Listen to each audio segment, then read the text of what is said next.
एक साइकिल पर नौयुवक जा रहा है। उसके पीछे कैरियर पर उसकी पत्नी बैठी है।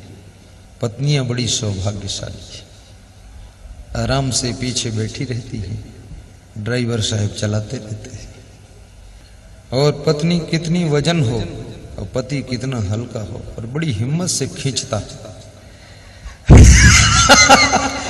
कभी पत्नी को एहसास नहीं होने देता कि मैं कमजोर पति हूं।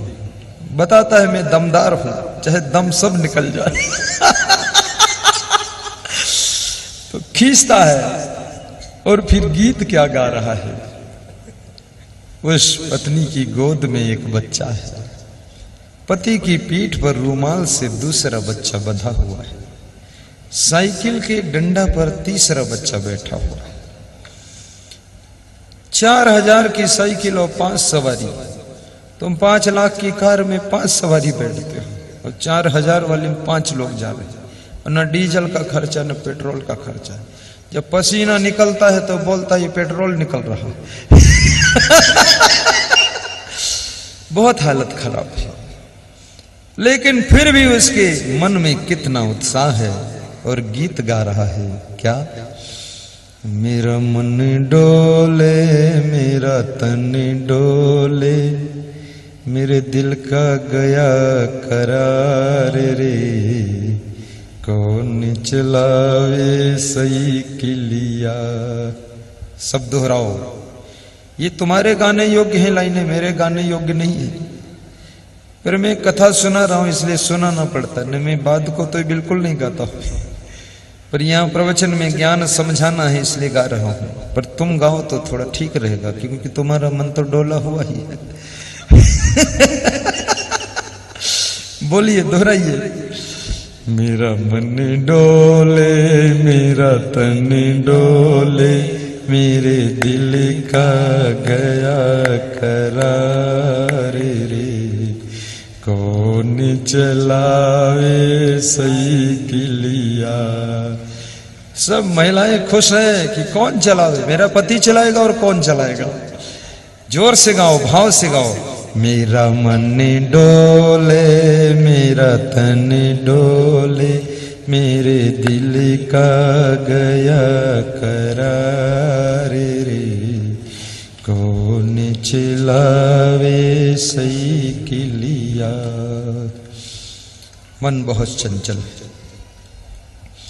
ये चंचल मन विद्यार्थी को विद्या अध्ययन में सफलता लेने नहीं देता है, साधु को साधना में फेल कर देता है, व्यापारी को व्यापार में असफल कर देता है।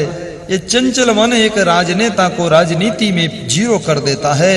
ये चंचल मन हर व्यक्ति को जो हीरो बनने वाला है उसको जीरो पर लाकर खड़ा कर देता है। जो चंचल मन को बस में कर लेता है वो जीरो से हीरो बन जाता है, जीरो से हीरो बन जाता है। मन बस में हो जाए तो आईएएस भी कठिन नहीं है, और मन के वश में तुम हो जाओ तो एक चपरासी बनना भी बहुत कठिन है। तो जब वो नवयुवक एक गीत गाता है, उसकी पत्नी पीछे से समझाती है कि पति देव ऐसा गीत मत गाया करो। पत्नियां काम करने से नहीं थकती, न बर्तन मांजने से थकती, न कपड़ा धोने में थकती, न भोजन बनाने में थकती। ये थकती हैं तो कब थकती है? एक ही बात में थकती है। वो बात क्या है? अपने अपने पति को समझाने में ये थक जाती हैं, बहुत थक जाती हैं, हार जाती हैं, बिल्कुल टूट जाती हैं। लेकिन वो मानता ही नहीं, समझता ही नहीं। हाँ हाँ कर देता, फिर दारू पी कर आता है बहुत समझाना पड़ता है, और इस दुनिया में समझाना बहुत कठिन काम है। तरह तरह के शब्द बताने पड़ते हैं, तरह तरह के उदाहरण सुनाने पड़ते हैं, फिर भी जब आदमी नहीं समझता है, समझाने वाला थक जाता है। और यदि आपकी पत्नी आपको समझाती है और कभी डांटती भी है, ओहो भाग्य मानना कि डांट खाकर भी सुधर जाओ तो भी बेड़ा पार हो जाएगा। तो तुलसीदास की पत्नी रत्नावली ने तुलसीदास को डांटा था और तुलसीदास अपनी पत्नी रत्नावली की डांट से इतना उनकी आत्मा जाग गई, गुरु नरहरिदास के चरणों में चले गए और जाकर के इतने बड़े विद्वान बने कि रामचरितमानस की रचना कर दिया। याद रखना, लाड़ प्यार जो तुमको नहीं सिखा सकता है, लाड़ प्यार और लल्लो चप्पो की बातें जो आपको ऊंचाई पर नहीं उठा सकती हैं, वो तुम्हारे प्रिय लोगों की डांट और फटकार तुमको बहुत हाई लेवल पर पहुंचा सकती है। इसलिए कोई अगर तुम्हें डांट देता है तो इसके चरण छू लेना, धन्यवाद देना कि बहुत अच्छी हमारे लिए चिंतन कर रहे हो।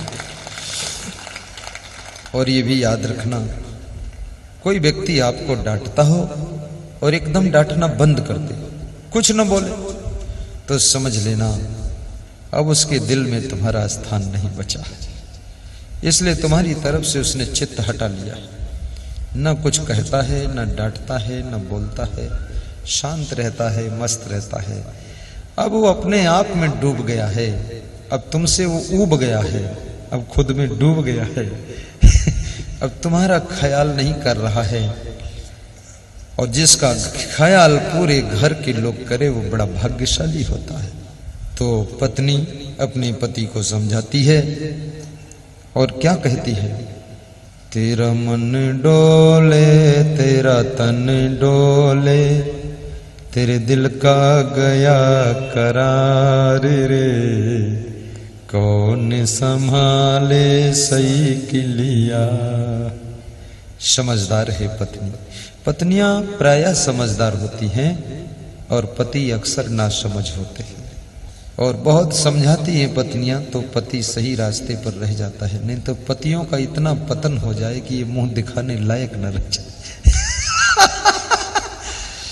बहुत बौड़म हैं लोग, क्या ठिकाना बिना विवेक का काम करते हैं।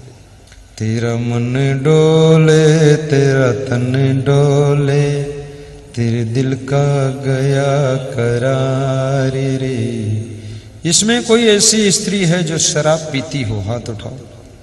कोई नहीं। कोई ऐसी स्त्री जो सिगरेट पीती है? कोई नहीं। इसमें कोई ऐसा पुरुष है जो बीड़ी पीता हो? हाथ उठाओ। कोई नहीं। इसमें ऐसे कुछ लोग हैं जो कोई नशा नहीं करते हैं, वो हाथ उठाओ ऊपर को, जो कोई नशा नहीं। नीचे कर।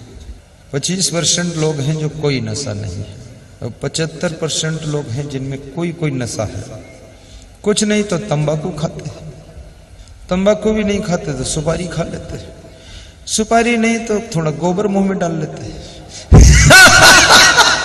कुछ न कुछ कुचुर पुचुर करते रहते, मुंह खाली नहीं रखते, बड़े दयालु। नारियों में कोई नशा नहीं है। क्या बात। अभी नारियां मुस्कुराएं तो इनके दांत मोती जैसे चमकते हैं। पुरुष जब हंसते हैं ना, 80% लोगों के दांत ऐसा लगता कोई भैंस का गोबर लगा। ना जाने कितना पान, तमाकू, पुड़िया, सुपारी, क्या क्या खाते पीते, और मुंह से पूरा बदबू आती है। और खुद ही वे अगर शीशा में अपने दांत देखें तो उनको बड़ी घृणा हो जाएगी, उल्टी हो जाएगी कि अब भोजन कैसे खाऊं, लेकिन दांत दिखता ही नहीं। सोचते हैं ये मैलम जोन टेस्ट है, अत्ता टेस्ट तो कोई चीज भाई नहीं। बहुत गंदगी। कोई नशा मत करो। बिना नशा के ये माताएं बहनें जीवित हैं, खुश हैं। बिना नशा के हम लोग प्रसन्न हैं। तुम नशा नहीं करोगे तो क्या फर्क पड़ेगा। पैसे कमाना एक कला है, बचाना दूसरी कला है, लेकिन पैसे को सही स्थान पर इन्वेस्ट करना, खर्च करना बहुत बड़ी कला है। लोग कमा तो लेते हैं पर बचा नहीं पाते हैं, बचा तो लेते हैं पर सही खर्च नहीं कर पाते हैं। खुद का कमाया बचाया धन और खुद का पतन करने में सहायक हो जाता है। खुद के पैसे से शराब पी करके खुद की बर्बादी लोग करते हैं, पैसा भी बर्बाद और खुद भी बर्बाद हो जाते हैं। बुद्धिमान वह है जो अपने धन को धर्म में लगाकर धन्य हो जाता है। धर्म से शराब नहीं पीता है, बल्कि धन खर्च करके सत्संग बांटता है सभी को। तेरा मन डोले तेरा तन डोले, तेरे दिल का गया करार रे, कौन संभाले साइकिलिया। जिसका मन डोल जाता है, तन डोल गया, तन मन चंचल है, वो न साइकिल संभाल सकता है, न घर संभाल सकता है, न परिवार संभाल सकता है, न खुद को संभाल सकता है। मैंने अपने एक संत से सलाह किया, हमने कहा कि हर संत आश्रम नहीं संभाल सकत है। तो बोला आश्रम तो बहुत दूर है, खुद का नहीं संभाल सकत कि आश्रम। बोले आपकी शरण में यहाँ सब समझे हैं, शरण ना हो तो गुरुदेव खुद का संभालना बहुत कठिन है, आश्रम घर द्वार तो अलग ही था। तेरा मन डोले तेरा तन डोले, तेरे दिल का गया करार रे, कौन संभाले साइकिलिया। तेरा मन डोले तेरा तन डोले, तेरे दिल का गया करार रे, कौन संभाले साइकिलिया। धर्म पत्नी समझा रही कि हे पति देव, यदि आपका मन डोल गया, आपका तन डोल गया, आपके दिल का करार चला गया, तो ये साइकिल को कौन संभाले। लेकिन पति जिद्दी स्वभाव का है। मूर्ख की पहली पहचान होती कि वो जिद्दी जरूर होगा, दूसरे क्रोधी होगा, और तीसरे सठ होगा, दुष्ट। 3 लक्षण होते हैं, जिद्दी हठी और सठी दुष्ट होगा, और क्रोधी बहुत होगा, बहुत गुस्सा आएगा, इतना क्रोध आएगा कि जहर भी पी लेगा। कितने लोग जहर की गोली जेब में ही रखते हैं कि अगर क्रोध ज्यादा आ जाए तो खरीदने में देर लगेगी, तुरंत निपटाओ, फाइनल करो। कितनी बहुएं मायके से ही सल्फास की गोली लेकर ससुराल जाती है और सोचती सासू ज्यादा अगर प्रेशर लगाएगी तुरंत फाइनल कर दो। और कितनी बहुएं सासुओं को दिखा भी देती गोली कि देखो गोली लेके आए न है, जो ज्यादा तिकड़म बनाए हो जेल चली जाओगे। सासू सांस ऊपर की ऊपर और नीचे के नीचे रह जाती, अरे भैया ठीक रहो जैसे रहो। ये सब क्या कर रहे हो, जहर खाने की धमकी। तुम्हारे खाने के लिए इतने आइटम है, तुमने जहर का ही चुनाव किया। आत्महत्या सबसे बड़ा महापाप है। हत्या भी करना चाहते हो तो बुराइयों की हत्या करो, ज्ञान की तलवार से अपनी बुराइयों को काटो। हत्या भी करना चाहते हो तो अपने अवगुणों को काट दो, और जो अवगुणों को मार सकता है, बुराइयों को मार सकता है, उसको खुद को मारने की जरूरत ही नहीं पड़ती है। और जिसके ऊपर बुराइयां हावी हैं, वो बुराइयों के व्यामोह में पड़ करके अपनी आत्महत्या कर लेता है, और आत्महत्या बहुत बड़ा पाप होता है।